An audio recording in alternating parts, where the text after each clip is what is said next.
piece of junk. Hello and welcome to another edition of Toys in the Attic. I'm your host Vic. We're gonna go through another box today, box number 4. Here we go. We're gonna cut this bad boy open. I have no idea what's in this one at all. It says Star Wars, so let's hope and pray. Oh yeah. Oh, this thing's chock full of figures. But again, episode 1, when are we gonna get to the good stuff? All right, well, we'll start here. Episode 1 figures, again. I'm already seeing yellow bubbles. Yellow bubbles, no good. Here we go, spectacles. Let's look. Let's looky here. There we go. Now this is a strange figure. We already went back to this. It's again R2 with the booster rockets, but instead he's in a smaller bubble. There must have been a variant on bubbles and I had to have both bubbles, big and small bubbles. I think I was trying to be a completist with this episode 1 thing. Okay, I have a nice Darth Vader here with lightsaber, and it has a episode 1 flashback photo, and when you pull this, whoop, he goes from Darth Vader to Anakin. Strange, but it's a good looking Darth Vader. Precursor to the episode 1. Here's an old figure. Here's a skiff guard, Power of the Force. So if you had the sail barge, you'd want a skiff. The second time I got a figure I have no idea what to do with. Again, Anakin, but now he's got a pilot helmet. So I have now 2 baby Anakins.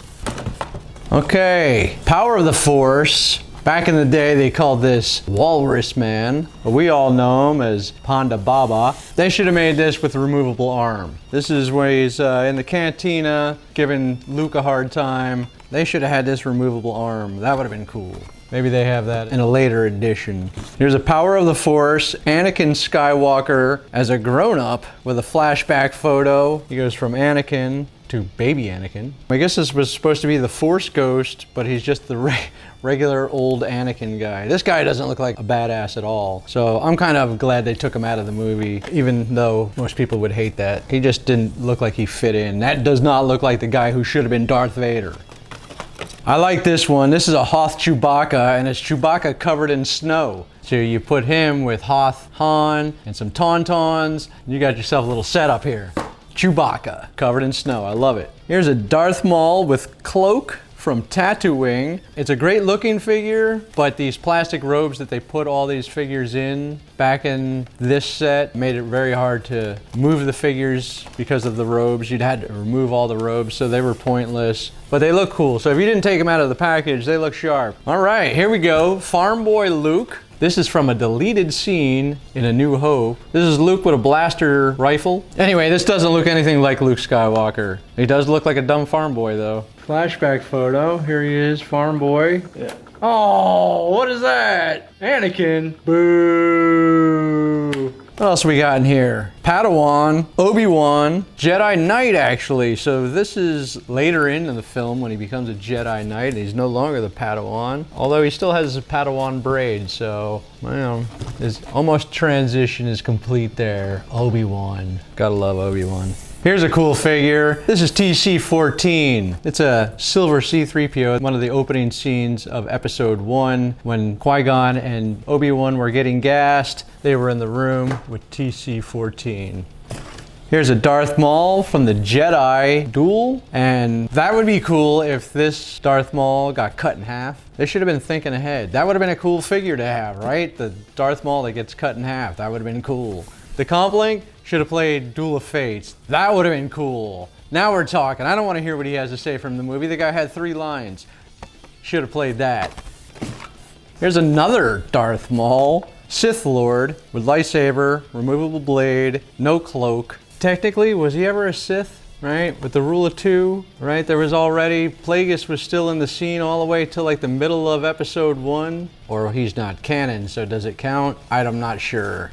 Next out of the box, Naboo Royal Security. Good looking figure. I have no comment to add to this. Here's one it took me a while to hunt down, and then once I found it, after months of looking for it, it was everywhere. This is Queen Amidala from Coruscant.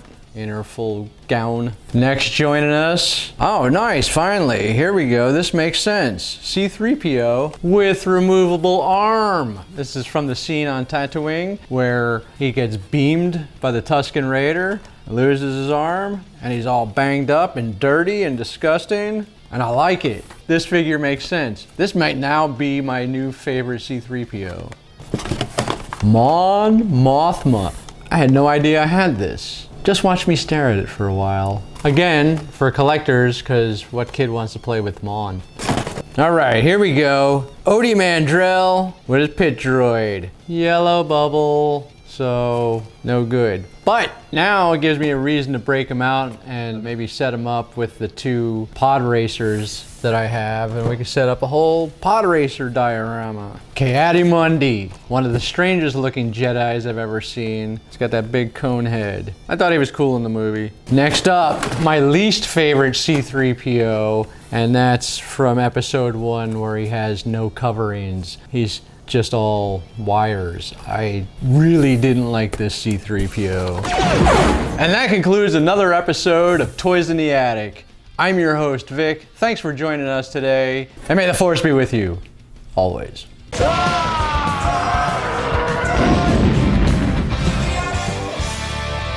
What a piece of junk.